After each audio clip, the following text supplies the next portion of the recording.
Welcome to Inside Economics. I'm Mark Zandi, the chief economist of Moody's Analytics, and I'm joined by a group of colleagues. Of course, my two co-hosts, Chris Dorides and Marissa DiNatale. Hi, guys. Hey, Mark. Hi, Mark. Good to see you. Hi, Chris. Jobs Friday, this is now June 2nd, 2023. So we've got a lot to talk about on jobs. And to help us with that, we've brought in Bernard Yaros. Good to see you, Bernard. Hi, Mark. Good to see you. Say something in Arabic, just anything, quickly. Ahlan wa sahlan. That's hello. Oh, I thought it meant, Mark, you know everything. I thought that's what that. But that's good. That's pretty cool. It sounded exactly on point. And Matt Kolyar. Matt, good to have you. Matt, have you been on Inside Economics before? No, this is the inaugural. Oh, really? Yeah, so this is nice to be here. So we have to haze him. I was going to say, watch out for Marissa. She goes right for the jugular every single time. It's good to know. Yeah, I'm ready. I'm gun shy now. I need backup. All right, good to have you on, Matt. And of course, Matt and Bernard, along with Dante. Dante is AWOL today on Jobs Friday. He's generally with us, but the three of those guys manage Economic View. So really following the economic statistics real time. Good day to have you back on. Just got back from Toronto with clients, had a dinner with Canadian clients. I will say, surprisingly more optimistic about things. I don't know if you remember back, but we had a dinner in Toronto back last fall, and they were darn right pessimistic. And of course, I might have a compositional bias issue because people at the dinner may have changed a little bit, but I'm saying they felt a lot more optimistic than they were last time. But we're going to find out how optimistic you guys are too, because at the end of all this, we're going to talk about probabilities of recession, and somewhere along the way, we'll do the stats game as well. And almost feel like, I don't know if you guys feel like this, but I feel like there's so much to talk about. No? Absolutely. Yeah, there is. I don't know if we're going to get to it all. It feels like a 2-hour podcast, but let's dive right in. Okay. Marissa, we're going to turn it to you. Can you give us a rundown on today's May 2023 jobs numbers? Yeah, it was a very interesting report. So non-farm payroll employment rose by 339,000. That blew all the forecasts out of the water, right? We were only expecting about 215,000, and we were on the high side of consensus forecasts. So a significantly stronger report than we were expecting. Add to that the previous 2 months of March and April saw upward revisions to job growth that amounted to 93,000 combined. So almost another 100,000 on top of that 339. That significantly moves up the 3-month moving average of job growth. It is quite a large increase in employment. It's the largest since the start of the year. Job growth on the payroll side, it was pretty broad-based. The diffusion index moved up above 60%, which is the percentage of industries that are either holding employment steady or adding to payrolls. We saw some big gains across many industries. Government had quite a large gain. They added 56,000 jobs over the month. In the private sector, job gains. Can I ask, was that state, local, federal? What was that about? I think it was, let me see. Bernard, do you know offhand?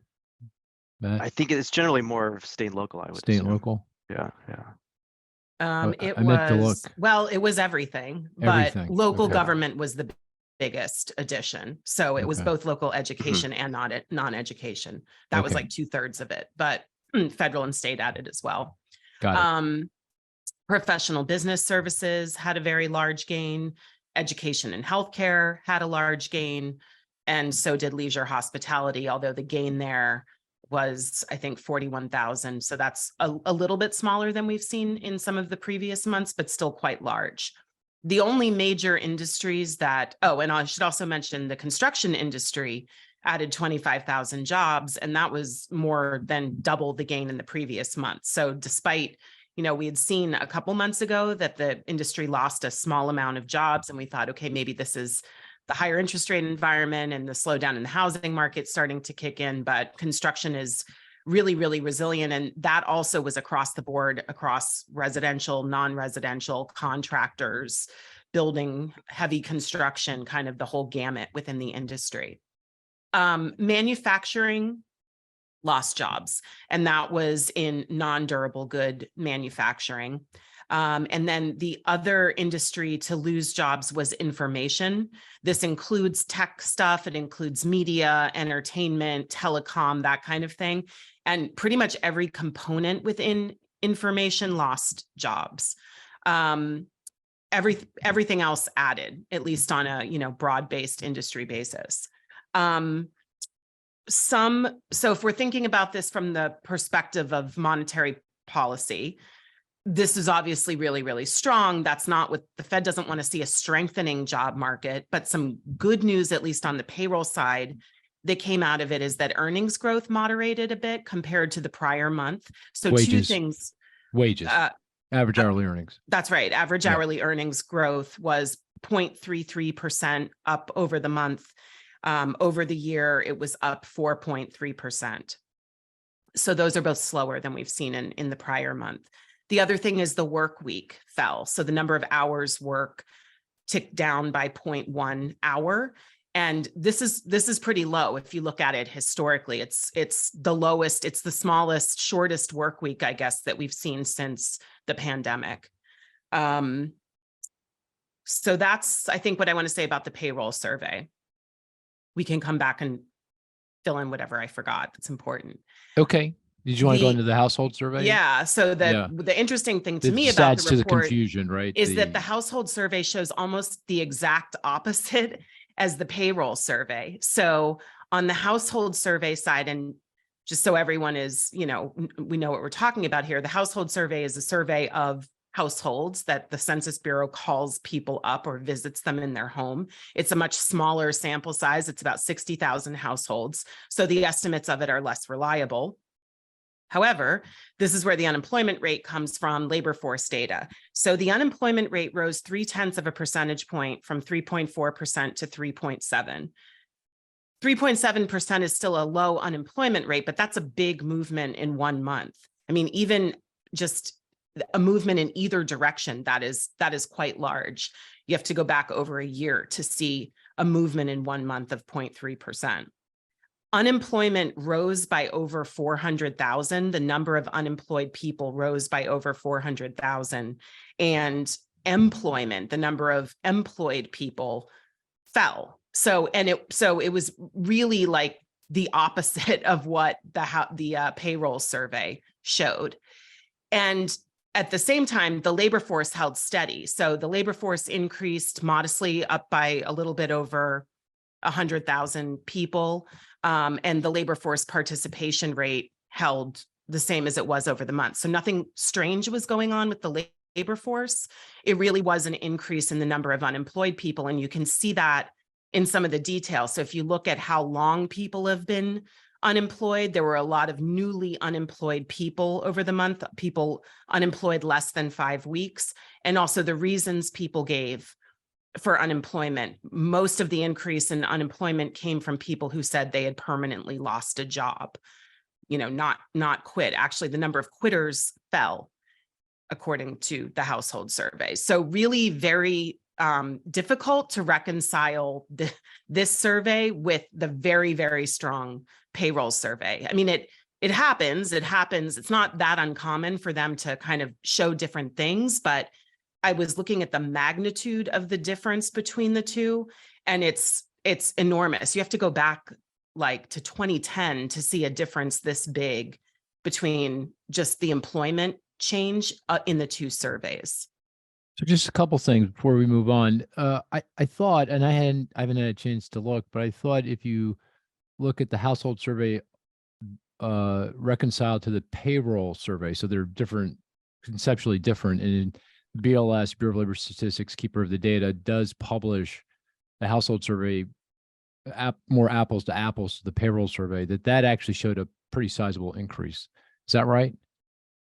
Do you know? Bernard, do you know? That's correct. The adjusted household employment figure actually increased 394,000, which would be consistent with what we saw with non-farm payrolls. And I guess the reason why household employment fell, and this goes to the measurement differences, is self-employed. The number of Yes, self-employed there was a fell big, very yeah, sharp. there was a big, yes. Yeah. Okay. Okay. So that helps reconcile it a little bit, or somewhat. I mean, Yeah, that's a good based on the gain in employment, they're both pretty strong apples to apples, right?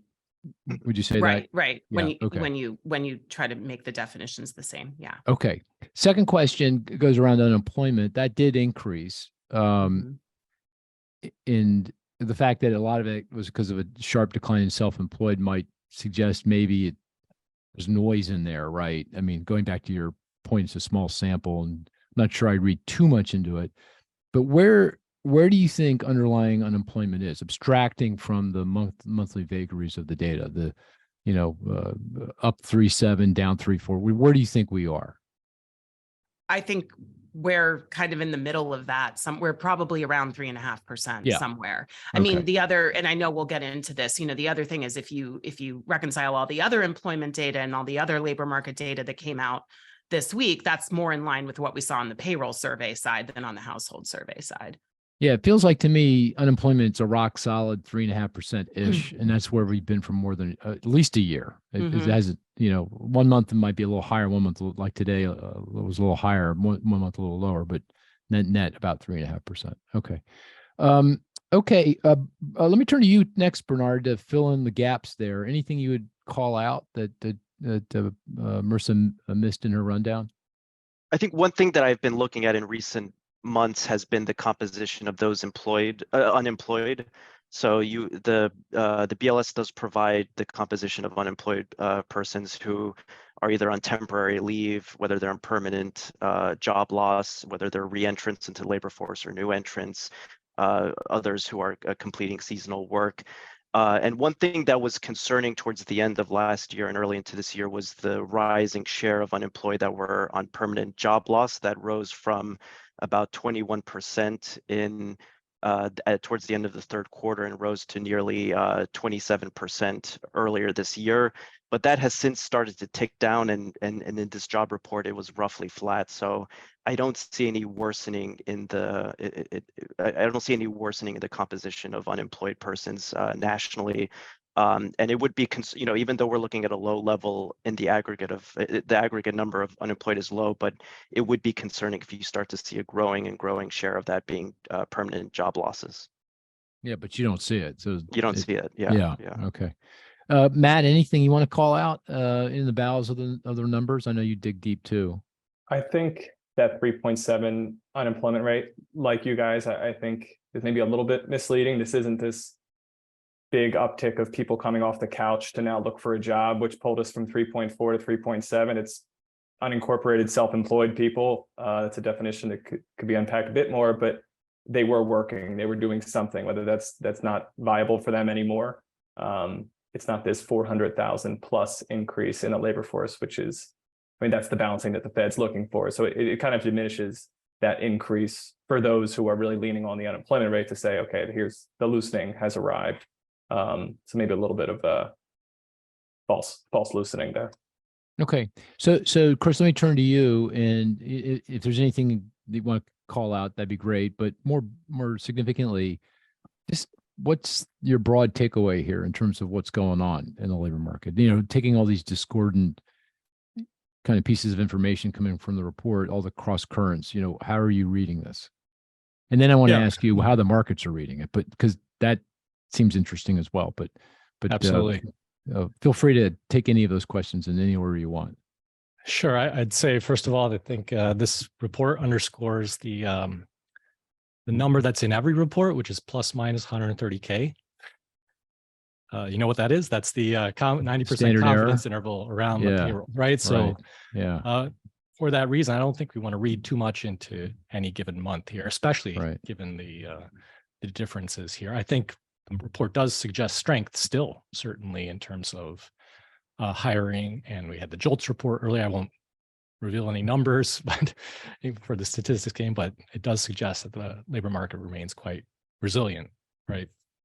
to be determined how resilient it is and what the specific number is, but I don't see any question that things are falling apart here.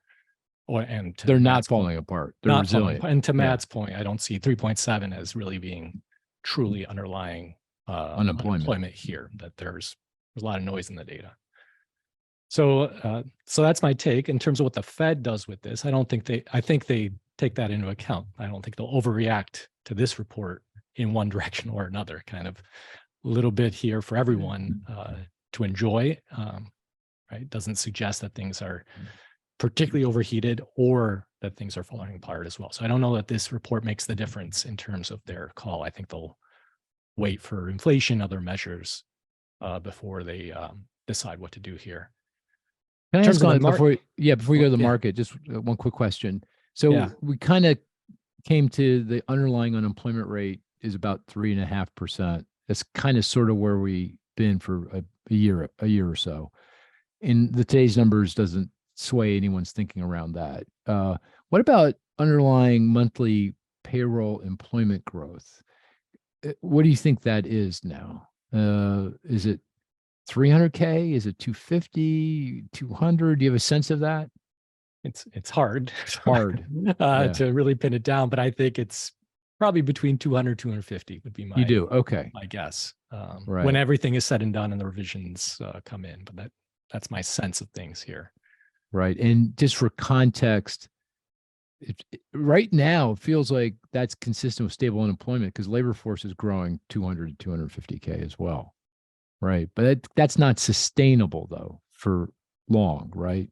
Given underlying demographics, doesn't feel like we can sustain labor force and job growth of 200 to 250K, meaning if labor demand remains that strong, if job growth remains that strong, at some point, labor force isn't going to be able to keep up. Unemployment is going to start declining again. Wage growth is going to start accelerating again. The Fed's going to start raising rates again, right? That's right. Although it's been, at least surprisingly resilient, as you say. They could keep showing up. So, I don't want to, I'm not confident in terms of the timing of that. I agree with you. Certainly at some point, right, got to run out. But is it next month, the month after? I don't know. I've been burned now a few months in a row here. So it's pretty incredible, actually. Yeah, it is incredible. Yeah. Let me ask you one more question. And I've asked it before, but I keep asking it. 3.5%, does that feel like full employment or are we beyond full employment? Is the full employment unemployment rate, the NARU, higher than 3.5%? What's your thinking around that? So I think it's right around there. Right around 3.5. Right around 3.5, maybe 3.7 if that's okay. If at the end of the day that shows up. But I keep pointing back to the wages, average hourly earnings, which of course isn't the best measure, but still a reasonable measure. Still on the high side, so it would suggest a little bit of heating up there. So maybe maybe we're just over full employment here, but tough to make the call. So 3.5% is a little out. It feels like it's a little outside the consensus, right? I think if you ask the average economist at the Fed, they'd say closer to 4, maybe even higher than that. Yeah. Okay.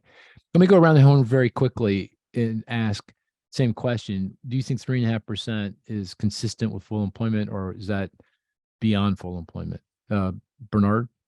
Yeah, I would say 3.5 is 3.5 consistent. Yeah. Okay. Marissa? Yeah. I mean, I think, again, I always go back to the job market we were in before the pandemic too, right? And we had a very low unemployment rate. We didn't have an acceleration in wage growth. So I don't think that we've overshot a ton. We're probably, it was 3.5. Right in the ballpark of where full employment is. Yeah. Okay. And Matt, do you want to take the other side? I dare you. I would. Side. I was planning on it. Okay. Oh, yeah. Baby. Okay.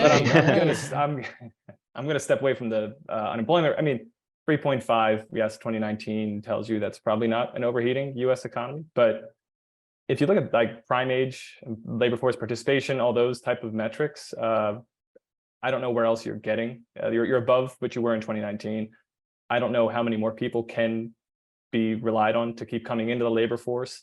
So to me, that seems like it leans towards the overheating side of things. 77.6, that's women's prime age labor force participation rate today. and that's the highest ever. So, oh, I stole somebody's number. He stole, he stole Chris's. That's Um, that. Maybe we should stop this line of questioning. yeah, maybe.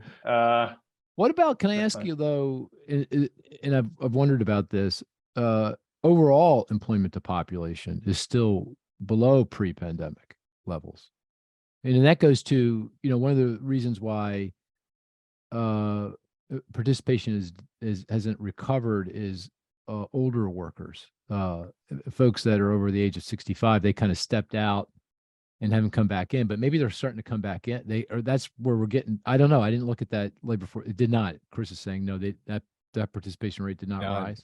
It actually dipped a little, I believe. Oh, did it really? Okay. Yeah, I mean, the only age groups that aren't at or above in terms of participation and employment where they were prior to the pandemic are 20 to 24-year-olds, where participation is a little bit below where it was prior to the pandemic, and people 65 and older. Yeah, 65 But every and other over. age group Yeah. is. So yeah, I mean, the 65 and older accounts for the lion's share of the missing workers, right?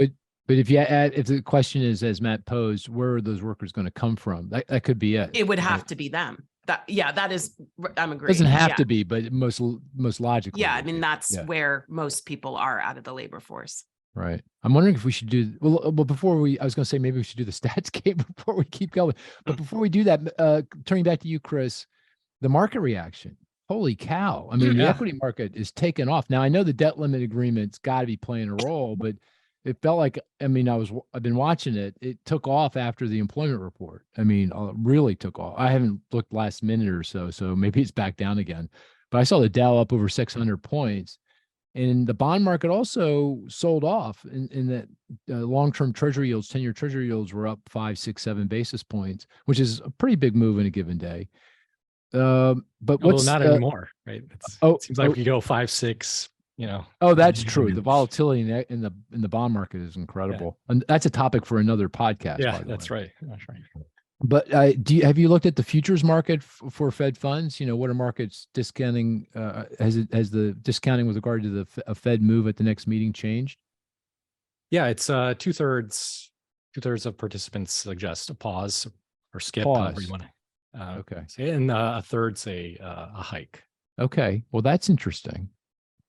Right. And last week it was the reverse, right? The majority were saying hike and a minority were saying pause. So clearly things are moving. Yeah. What do you think is going on there? Why? I mean, given that if you taken at face value, that employment number would say, hey, well, I guess there's a lot of cross currents there, but the top line payroll employment number would suggest, hey, maybe they would tighten, but that's not what the market's thinking at this point. Yeah. Well, my interpretation of the market's thinking, this is a confusing report. Okay. Right. You know, I'm not sure how the Fed's reading this. I think the Fed's going to wait. They don't have a strong case to be made here to hike. I'm assuming that they'll wait and see at this point. Right? But those futures market, they turn around pretty quickly. So, a few more days for sure. Yeah, they swing wildly in any given hour. They can swing pretty wildly. Yeah. Yeah. But again, I don't see this report as being proof positive or definitively moving the Fed towards a hike. Okay. Bernard, do you have I know you follow the futures pretty carefully. Any view there on what's going on in the market reaction? Is that surprising? Yeah, to I you? think it's just confusion, and they probably markets could just be seeing this confused report as just being further sign of resilience and further odds of a soft landing. That's probably it. Interesting. Yeah. Okay, well, why don't we do this? Let's before we play the stats game, let's now talk about the debt limit, which is now, I guess, President hasn't signed the piece of legislation yet, I don't think, but it's gotten through Congress, House, Senate, and it's going to his desk, and he's going to sign it just in time. And then we'll come back and play the stats game, and then go on to some other topics. But I'll turn to you, Bernard. Because I know you and I have been doing a lot of work here along with Chris. What do you think maybe you can just quickly summarize, don't spend a lot of time summarizing the deal because it's all over the place, but more importantly, the macroeconomic consequences of the deal. Yeah, so without going into all of the details, it's still important to say that the most important piece of the Fiscal Responsibility Act, which is the debt ceiling deal that will suspend the debt limit until January 2025. So it'll effectively remove the debt limit as an issue until after the presidential election next year. The biggest component of this are caps on federal defense and non-defense discretionary spending next year and the year after. So as the law is written, the non-defense budget should shrink by about 8% next year, and in the following year, growth in the non-defense budget would be limited to just 1%. On the other hand, the defense budget will be allowed to grow by 3% next year, but in the following year, its growth will also be limited to 1%. So these caps on discretionary spending are forecast to reduce budget deficits by about $170 billion over the next 2 years. These caps are only for 2 years, and after that, the assumption is that spending is just going to grow in line with rising prices in the economy. An important point, though, before I get into the macroeconomic consequences, is that there were a lot of side deals made between negotiators and that are not explicit or that are not written in the legislative text, but they're going to come into play once lawmakers start writing up the fiscal 2024 budget later this summer in early fall. And so there's a lot of side agreements that essentially shift around money and allow appropriators to adjust the non-defense appropriations higher to be more consistent with current levels. So in reality, when we look at the nominal non-defense budget next year, it's probably going to be slightly lower or flat relative to current levels. So depending on what you assume, you do get different macroeconomic consequences. So if we take the Fiscal Responsibility Act at face value, I would expect that you see a reduction in real GDP by about 0.3%. The unemployment rate would probably be higher by 0.2%, and non-farm employment would be reduced by nearly 200,000. And the peak of these impacts would be late 2024, early 2025. So this would be the upper bound, but if we include the side deals, which are going to mitigate the impact on non-defense, then you're talking about even smaller impacts. I would say, real GDP is reduced maybe closer to 0.19%, a 0.1% increase in the unemployment rate, and a reduction in non-farm employment by closer to 130,000. So it's a headwind, but we have to consider this in against the alternative, which would have been a treasury default on the government's obligations and an almost guaranteed recession later this year. So any of us, I'm sure, would take this deal over the alternative. Yeah, I think it's about as good a deal as you could get from a macroeconomic perspective. I mean, this is really not much of anything. And the fact that both sides were equally angry at it, it's a good sign. It just shows that it was a straight down the line. In my sense is bill. If they had gone through the normal budget process, they might have landed pretty close to where they landed anyway. Exactly. Yeah. So all that drama for nothing, really. Again, going back to points we were making in previous podcasts, it might be a good idea to get rid of this thing, this debt limit. Yeah, exactly. Thing. Yeah. This is really not advancing the ball to any significant degree. That makes perfect sense to me.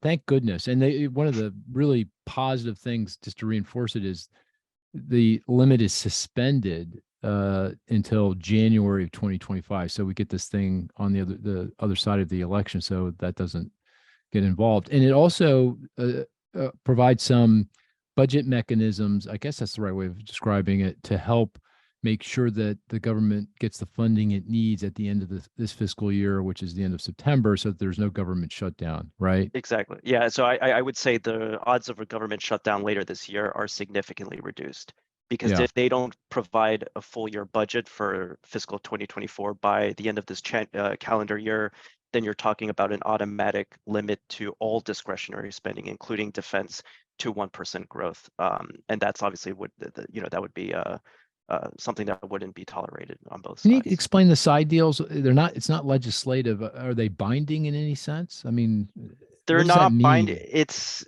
just money that's so one example is that they're going to rescind about $20 billion that were in funds that were provided to the IRS under the Inflation Reduction Act. And part of that money is going to be just repurposed to other non-defense programs, which will alleviate the cut in this deal, in the law itself. So it's like a handshake deal saying in the appropriations process, the lawmakers are going to do this. Exactly. Yeah. Right. Okay. Yeah. Interesting. One other aspect of the deal was around student lending, and the president agreed to end the moratorium on student loan payments.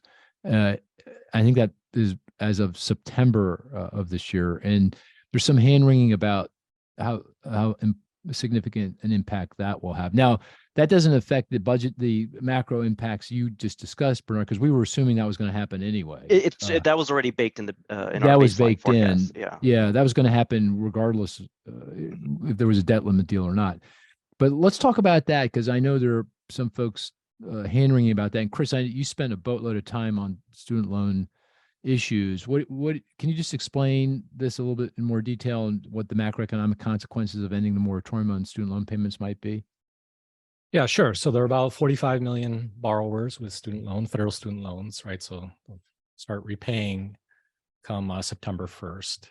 It's about $5 billion a month in terms of remittances to the government. So that's, I guess, positive from the budgetary standpoint. But because just to remind people that the most student loans are now government from the, that's right, directly from the government. Right. Okay. Yeah, over 90%. Over 90%. Right.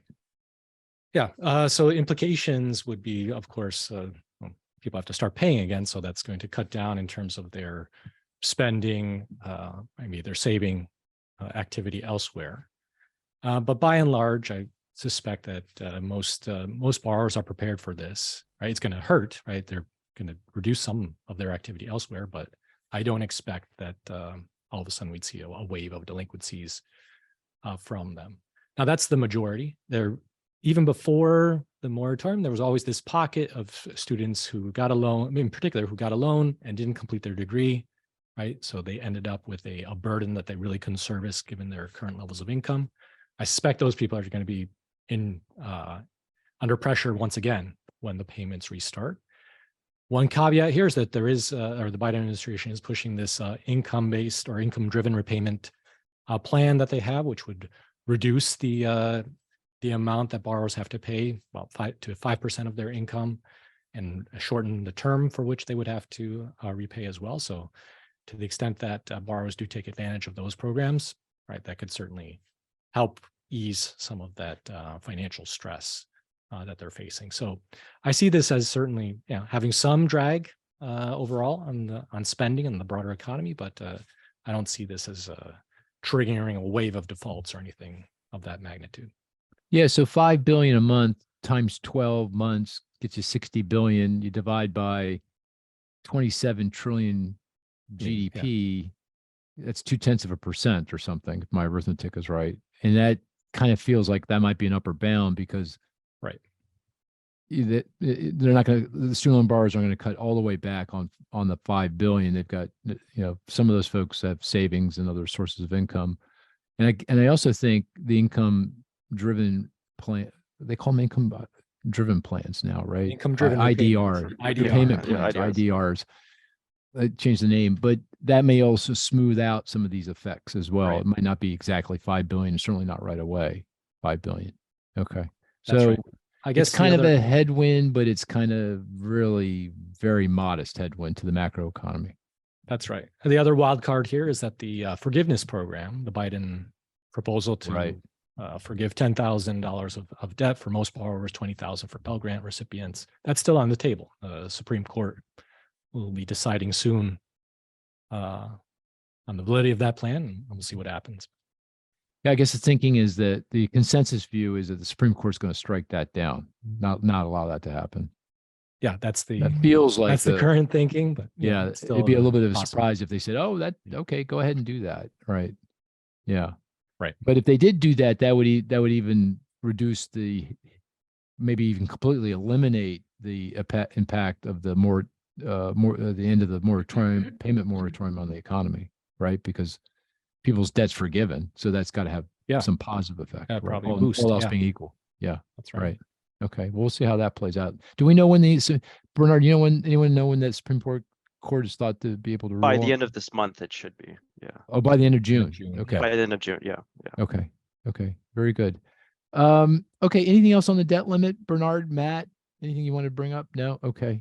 Fair enough. And or just one last point. I just looking ahead to 2025. 2025 is going to be a very busy year for fiscal policy because not only does the debt limit become an issue again, many of the Trump tax cuts from the 2017 Republican tax law are going to expire then. And then you also have the expansion of the Affordable Care Act under the Inflation Reduction Act that also expires around that same time. So it's very likely you're going to have a grand bargain between Democrats and Republicans that could potentially increase substantially non-defense spending in exchange for a permanent extension of the Trump tax cuts. And if that's the case, we're looking at significantly higher deficits and debt over the next several years and decades. Oh, wait. So when's that going to happen? It's going to be happening in the lame duck session after the election and before the no, new it's going to be during 2025, calendar 2025. Oh, okay. But the debt limit is January of 2025. 2025, right? Yeah. So that the debt limit won't be part of that grand bargain? Oh, it would be, because towards the end of 2025, that's when the looming expiration of these other policies will be there. So, and again, remember the debt limit will come into effect in early 2025, but extraordinary measures and cash on hand will push back the drop dead date for that, towards the middle of the year. So so it'll probably be in the middle of 2025 when we see something big in terms of. Oh, so this election is huge. This election is like massively huge. And again, the calculus, it changes if it's a Republican sweep, if it's a Democratic sweep, or if it's a divided government. Yeah. That's like a big deal. Mm-hmm. Trump tax cuts, debt limit, what else? You mentioned one other thing that's got the Affordable Care Act. Affordable Care Act, right? Yeah, Affordable subsidies. Care Act. Yeah, that'll be very interesting. Yeah. Okay. Very good. Hey, let's play the game, the stats game. Hopefully people still have the stat they can use. I know I blew through one or two of mine already. The game is we all put forward a statistic. The rest of the group tries to figure that out through questioning and clues, deductive reasoning. The best stat is one that's not so easy we get it immediately, not so hard that we never get it. And is bonus if it's apropos to the topic at hand, which is the labor market, I think, but we can go beyond that. So Marissa, tradition, we missed you last week. You would have been very proud of me. I think I did well, reasonably well. Chris actually did very well. Our guest did very, very well. Ben Harris did very well. Yeah, that's right. Yeah. But we missed you. So what's your stat? Okay, I have two related statistics. 70.7% and 54.7%. Labor market related? Yes. Is it a participation rate? No. Is it in the payroll survey? One of them is. One, and the other is in the household survey. Right. And they're related. Yes. Okay. It's not a participation rate, some kind of diffusion index? No. Okay. Guys, I'm already stumped. It's a tough one. It's a tough one. It says a ratio of something to something? It's a percentage, yeah. Yes. There is a trying to keep denominator, the conversation going. a numerator and a denominator. That's funny. That's funny. Is it? Can you give us a clue? Sure. Okay. So this is something that's released every month by BLS, but it's not in the employment situation news release. It's not published in that news release.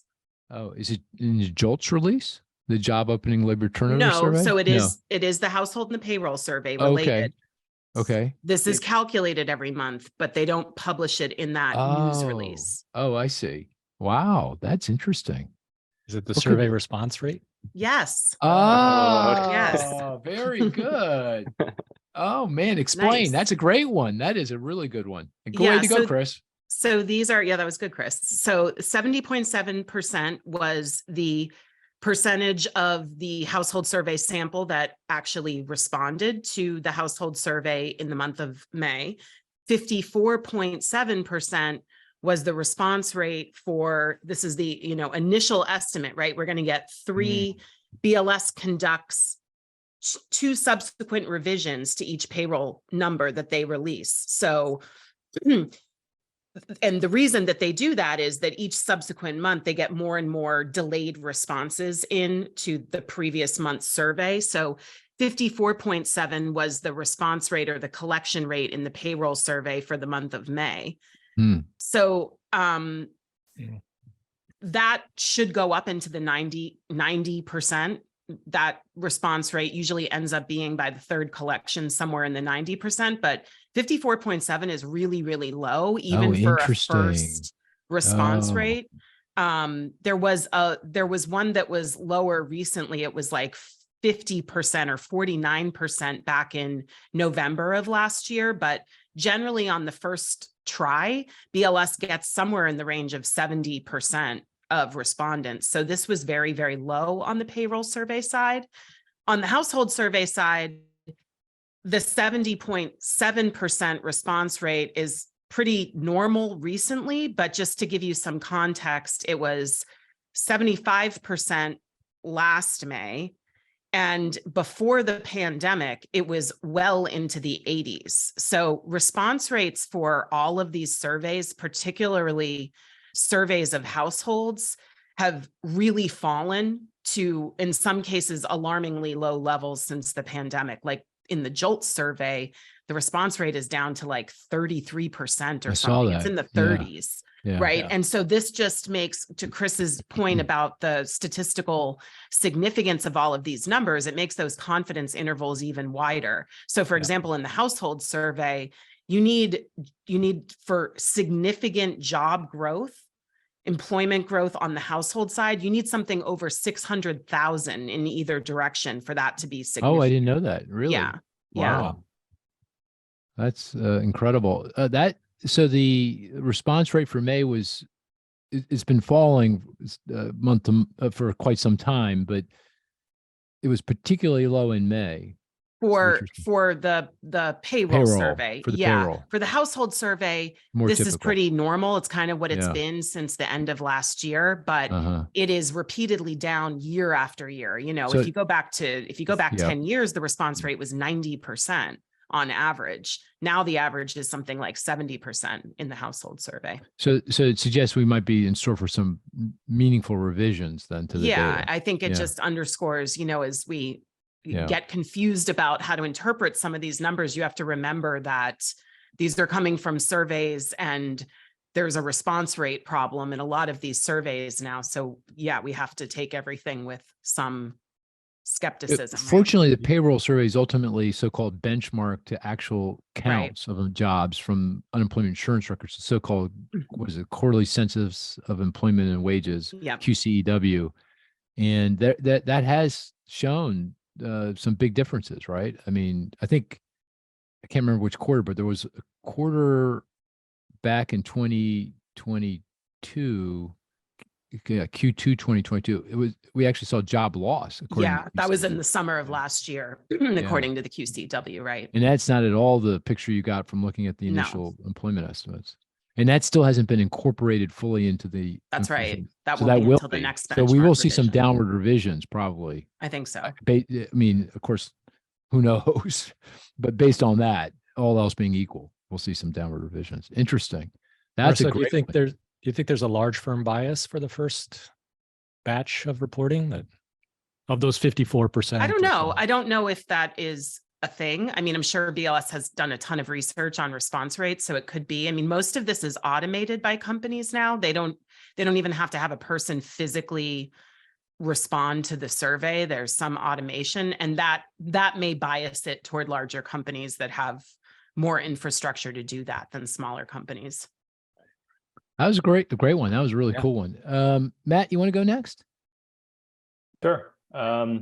I kind of do want to make us guess how much PTO Bernard should be allowed to take in 2025 with all the legislation going on. But no, I have one. That's a good point. That's a good I point. say Does Yeah. Bernard ever Yeah, take I'll solve it. PTO? I don't think he's ever taken. I am PTO. taking next week for Yes. my move to Philly. So Really? Yeah. That's disappointing, I'd have to say. No, He's no. gonna be only- closer to you, Mark. You should be happy. Only joking. You deserve a boatload of PTO for sure. Yeah. Yeah. And he's moving back into the neighborhood, into the Yep. hood. Yeah. Yeah. Here in Philly. Good to have him back. Yeah. So Matt, what's your statistic? Let's go with 79. The number Percent? 79. The number 79. It's not a percent. It's just Not the a number percent. 79. Okay. And it is my first time on here, so I got to shake it up. So keep that in mind. Hmm. But I'm just Labor I'm market asking, related. Hold Yes, on, wait a labor second. market What are the oh, it is market related? Labor market related, not a percentage, not an index. What is there units to it, or is it just 79? You can't tell us the units. I can try to think of a way to do that, but you have to give me a second. Is how I it- could do that without giving it away? Well, it's not. Uh, You're saying it's like 79 barrel dollars per.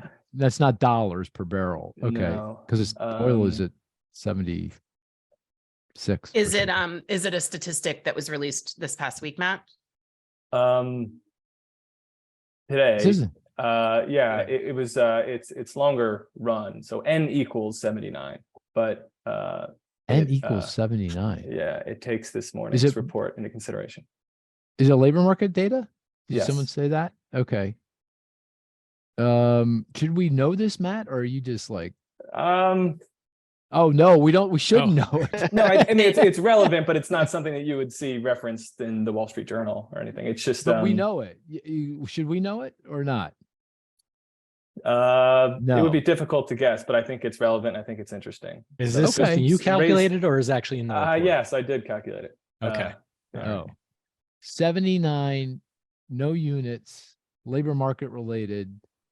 Probably don't know it, but we should guess it. It's interesting. Yeah. 79. Wait a second. It's not. Is it an index of some sort? Is it No. an age? No, it's a number of times. It's an Oh, occurrence. Yeah. okay. Okay, that's a frequency. Okay. Yeah.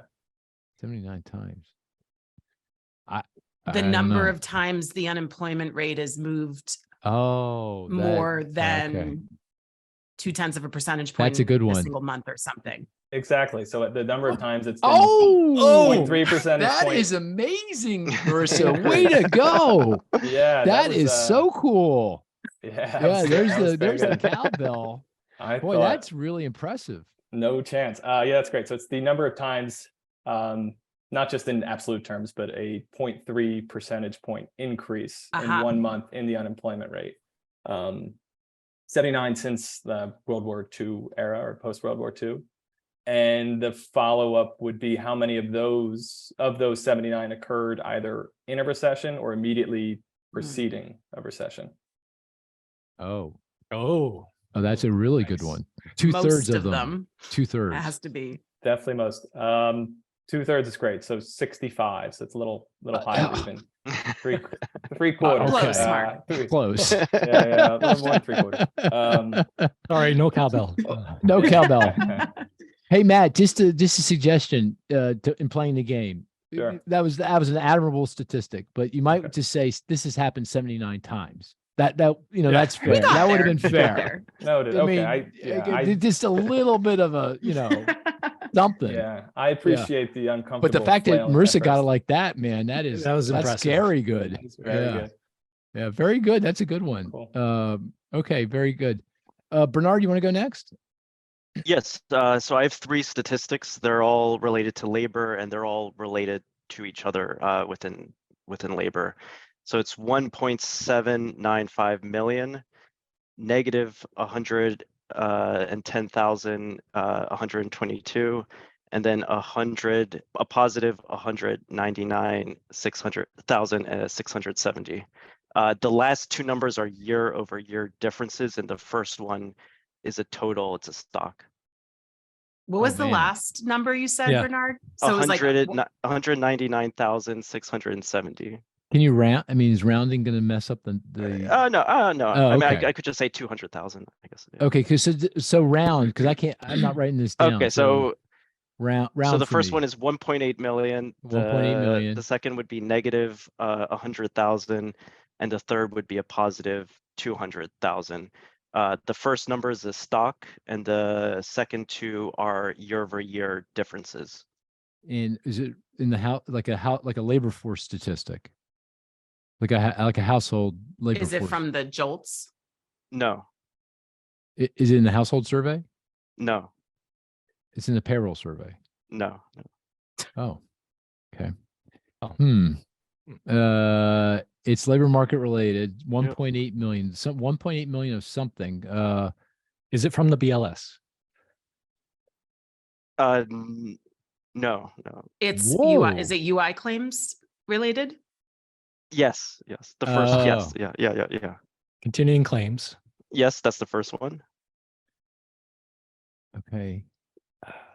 So the last two, they come from the household poll survey. So they didn't necessarily come out this week, but they came out earlier this. Boy, these guys are tough, man. Yeah. No, they're all Yeah, over the place. man. They are. All right. I like it. Yeah. Explain the household poll survey. We haven't talked about that in a long time. So it was a one time. So the Census Bureau started this survey, which they conduct almost every month or every other month, and they've changed their questions over the course of the pandemic. But they ask a lot of questions about employment status during so in 2020 and 2021, when we had a lot of the federal pandemic relief, there were a lot of questions about stimulus checks, the child tax payments that helped provide some granularity there. And they also ask a lot of questions about, mental well-being during the pandemic and nutrition. So it really asks a broad array of questions at the national level and also at the state and metro area level. So can you repeat one more time what those two remaining statistics from the poll survey are? So negative 100,000 and a positive 200,000, and they're both year-over-year changes. And they're related to UI claims. Is it the number of people who say they're relying on unemployment compensation to meet their monthly bills? Very close, but not the aspect of these people is not it doesn't have to relate with what needs they're meeting with by using Go ahead, UI tell claims. us. Go ahead. All right, so it's all right, so obviously the first one is 1.8 million. That's continuing claims, which rose 6,000 in the week ended May 20th, but more important, they're up almost 400,000 from a year ago. But there's a lot of shifting. If you look underneath that increase, you're seeing a lot of shifts as to who is receiving unemployment benefits, and that's where the last two statistics come into play. And the negative 100,000, that's the year-over-year reduction in the number of people receiving UI claims whose household income is less than 35,000. And then the 200,000 year-over-year increase, that's the increase in the number of UI beneficiaries whose household income is 150,000 or more. Very so interesting. We've seen a top line increase in continuing claims, but it's starting to really shift drastically towards the higher end of the income distribution. So the lowest income folks are really declining. They're a much their share of total UI continuing claims is declining significantly, whereas those at the very top end, they're seeing their share of continuing claims increase. And this makes sense because you've had very high paying industries such as financial services and tech accounting for at some point, up to 70% of job cup announcements late last year. So these are jobs that are going to be skewed towards the higher end of the distribution. And I would say the implications of this from a macroeconomic perspective are relatively benign. Lower income folks tend to have a higher marginal propensity to consume any extra dollar that they receive. So if more of them are exiting the unemployment rolls and are becoming employed, I think that's going to be a good thing for consumer spending. And on the other hand, if higher income folks are accounting for a larger share of UI continuing claims, I think they have the wherewithal to continue to spend more or less during any spell of unemployment, especially since they account for the lion's share of excess personal savings. Yeah, nationally. that's a really cool statistic. We never would have ever gotten that, but that's really cool statistic. We need to follow that on a regular basis. Can I ask? I look at the initial claims carefully, and they're 235,000 per week, which feels it's up, but it's still low. It's still very low. And our break even estimate is, I think Matt, you wrote this, 265,000, meaning you need 265,000 claims to be consistent with no job growth. And I think recession would probably be closer to 300K, something like that. Just for the 1.8 million continuing claims, that's up, you say, but is that high, low? Would you characterize that number historically? And then it feels low historically. Still low. Okay. It's up, but it's still low. And and it's coming from very, very low levels from a year ago. So I know people have said, look at how high the year-over-year percent increases in it, but it's coming from a super low base. So I wouldn't read too much into year-over-year changes. It's a normalization, not a red flag. I'll have to say I have a statistic, but I'm a piker compared to you guys. Jeez. You guys have some really good statistics. I mean, I'm not kidding. Those are good ones. Chris, do you have a good one? Not really, but I'll use it. The other ones have been taken. You're going to be embarrassed? No. It's a decent one. Decent one. Okay. Not my best work, but passable. 25,106. 25,106 in employment related? Yes. In today's job numbers? Yes. In the household survey? Nope. In the payroll survey? Yes. Construction employment? Exactly. Construction employment. And what's the 106? They are related. So. Oh, they're separate statistics. Okay. Oh, I didn't realize that. Oh, sorry. Oh, okay. It's 106, not 106,000. No, 106, 106. Okay. So construction employment increased 25K. That's your first number. And now you're saying the next number is 106. What is 106? Exactly. And is that also in the employment report? Yes. The payroll survey? In the bowels, yes. Oh, really? In the bowels? 106. Is it in industry? Is it employment gain? It is an industry. It's the construction industry. So it's is it like heavy civil construction infrastructure related stuff? He's got to be cute. It can't be, there's got to be some cute thing he's doing here. That is it a calculation? I got this cute bias. Yeah. Well, because if it's 25K, that's pretty boring. I mean, for him to pick that one, right? So the 106 has got to be a little juicy in some way. Is that a month over month change? No, the month over month change is 0. So it was 106 this month. It was 106 last month. It's construction related. It is one of your favorites, Marissa. Marissa, what's your favorite? Index. Something related to home put in place improvement. this year. Home improvement. What's that? Something related to home improvement. Is it in the construction spending release that we got this week? Or no, it's in the it's the index of aggregate weekly hours. Oh, yes, that's right. Oh, for construction. Construction employment went up 25K, but the number of hours was flat. Oh, man. Interesting. Okay. Yeah. Well, that reminds me, going back to the aggregate numbers, aggregate hours worked, which account for employment increase, gain, and average weekly hours, I think was down in the month, I believe. Down 0.1. Down, and that's an indication that it wasn't that strong when you think about when you look at it. That as a proxy for output for GDP, it's suggesting a pretty weak number, actually, not a strong number. That's right. Back to your point, your observation, Marissa, the average weekly hours fell now to a level that is quite low. Yeah. Even pre-pandemic, it's quite low. That takes an edge off that 339K in payroll employment for sure. Okay, that's good. I'm going to be embarrassed I'm going to do it real quick. Ready? You guys, lightning round. If you don't get it really fast, it'll be very disappointing, especially you, Matt, because you're the newbie. You got to get this right. 80.7%. Labor force participation, prime age workers. Not labor force participation. EPOP. EPOB, prime age EPOB. Yeah. Matt, where was your voice? Did you see what? I mean, come on.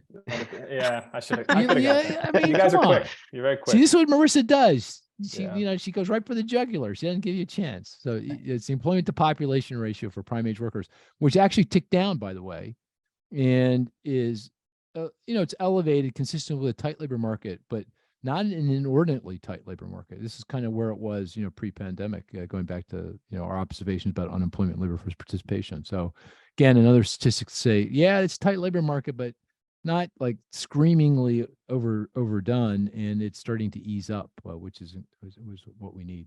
Okay.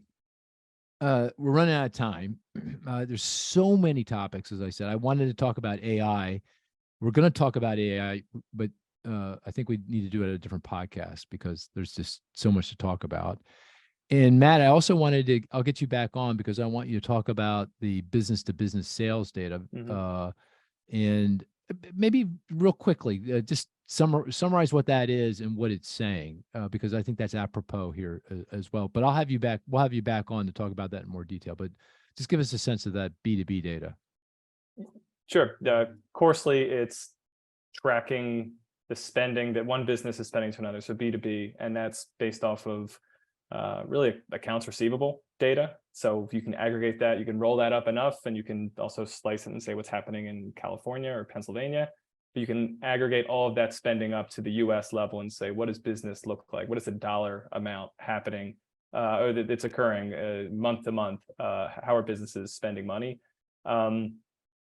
Even at a top level, that's a pretty good proxy for economic activity. So that was always our goal with trying to manipulate this data to be able to tell a story about kind of the trajectory of the US economy. There's some oddities to it and some massaging and some manipulation that we've kind of gone back and forth on, but what it is signaling and what we're confident it is signaling is kind of aligns with the story outside of the labor market. So what GDP is saying, which is this US economy is slowing down, but it's not contracting. There's a deceleration going on.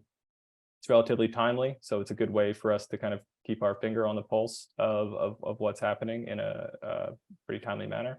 So yeah, I'd be happy to talk about it more. Yeah, we should come back because it feels, I mean, actually the weakness in March, April was a little more than expected because this is all nominal dollar. So if you adjust for inflation, it felt like we were getting some actual declines in business to business sales in aggregate across the economy.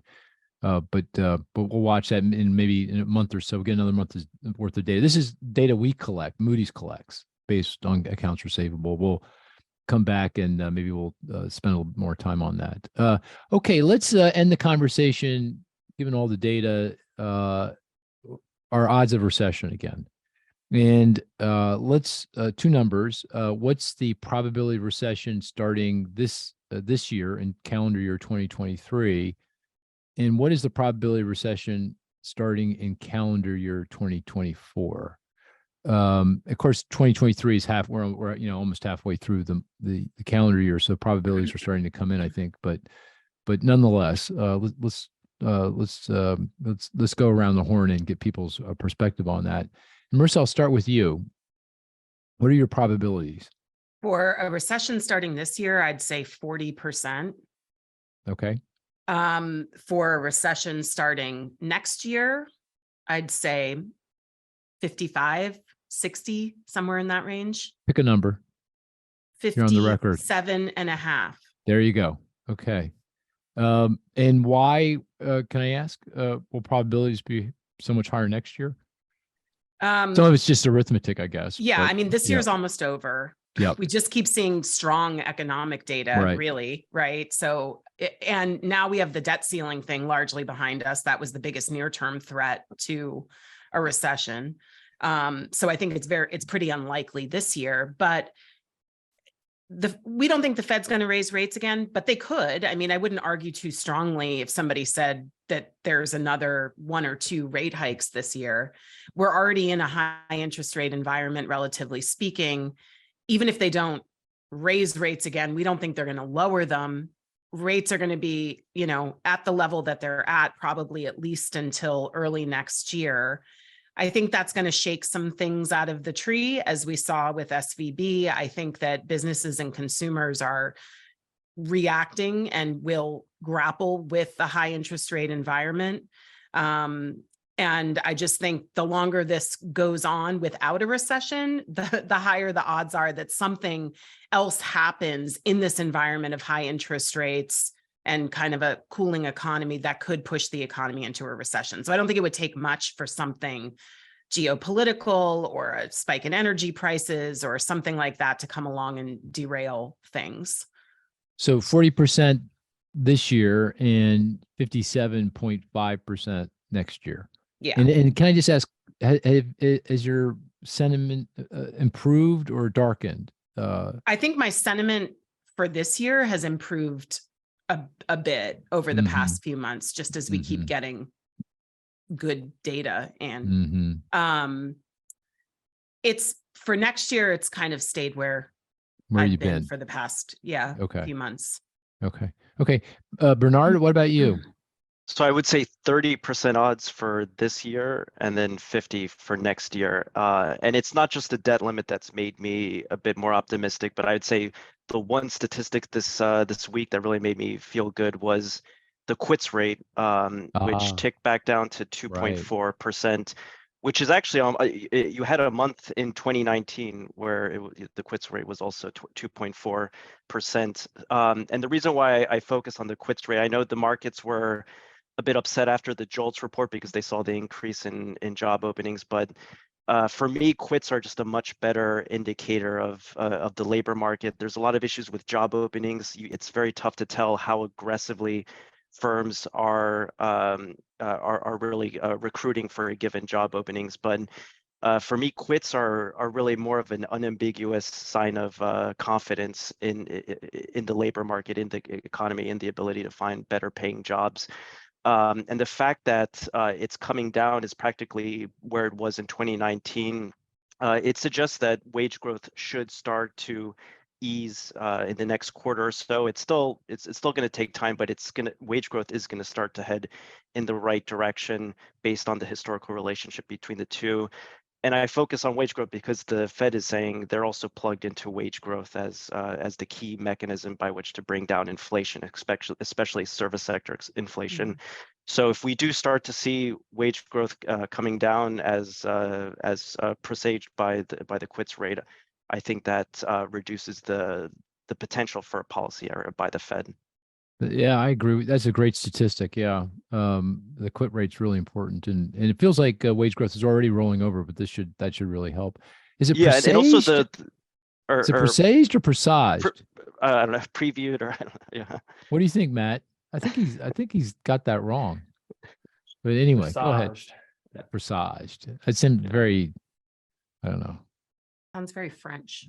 It's very, very French. Okay, go ahead, Bernard. You had something else you wanted to say? Yeah, and quits directly contribute to very strong wage growth, especially in this period, because historically the wage growth premium for switching jobs is about 0.6 percentage points, whereas late last year it was job switchers were earning 2 percentage points more in wage growth compared.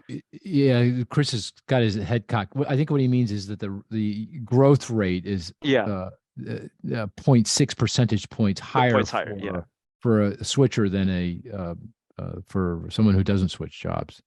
Okay, and now it's 1.2%. It hit as high as 2 percentage points. 2 percentage points. Yeah, which is just.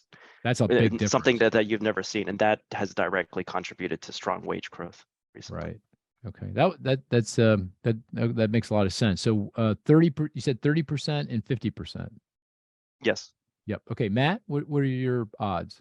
I echo a lot of what Bernard said. I'm probably a little bit less optimistic longer term, but near term, I'd put it at 30% or a third maybe chance, and that's a function of household balance sheets, that's the labor market, labor hoarding, all of those things that the firm seems to be doing to avoid any kind of mass layoffs. I think those things are real and they're a buffer on any downturn.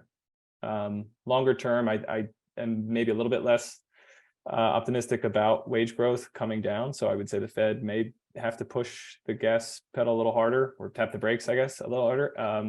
So I'd put that at 55% in 2024. I think there's going to be real pressure to do what they said. And even if 3.5% wage growth is just an estimate about what's compatible with inflation, I feel like they've boxed themselves in, and that's where things need to be. And they're not getting a ton of help from productivity growth. So I think there's a lot of pressure to keep raising rates, and eventually, again, something breaks. Got it. Okay, Chris.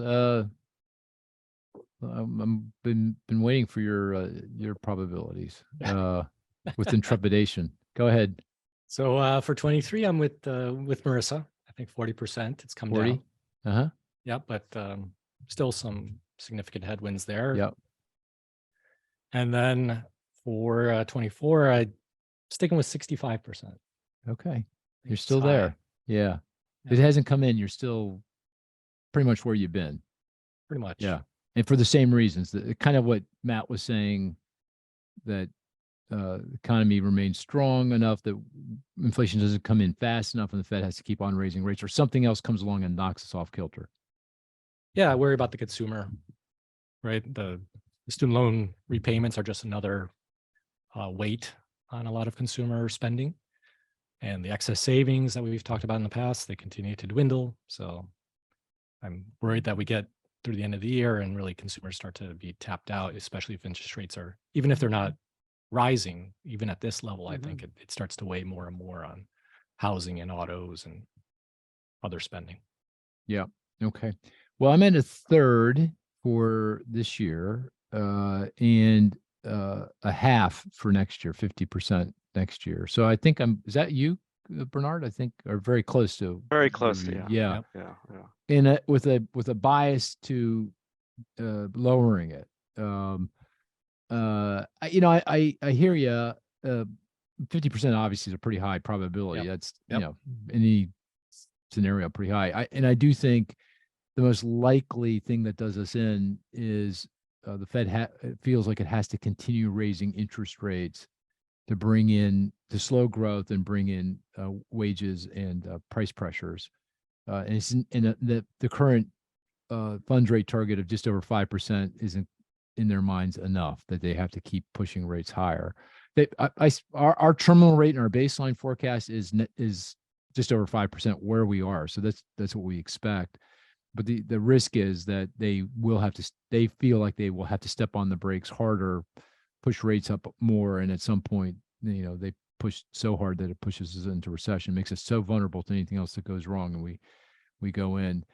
I want to though throw a couple thoughts out there with regard to the Fed. What they will do, and this is as opposed to what I think they should do, but what they will do, and that it may be that they might not be as aggressive in raising rates, even if inflation remains a bit elevated. So what I mean by that, suppose the scenario is that CPI, when I'm using CPI because everyone's kind of uses that as the benchmark,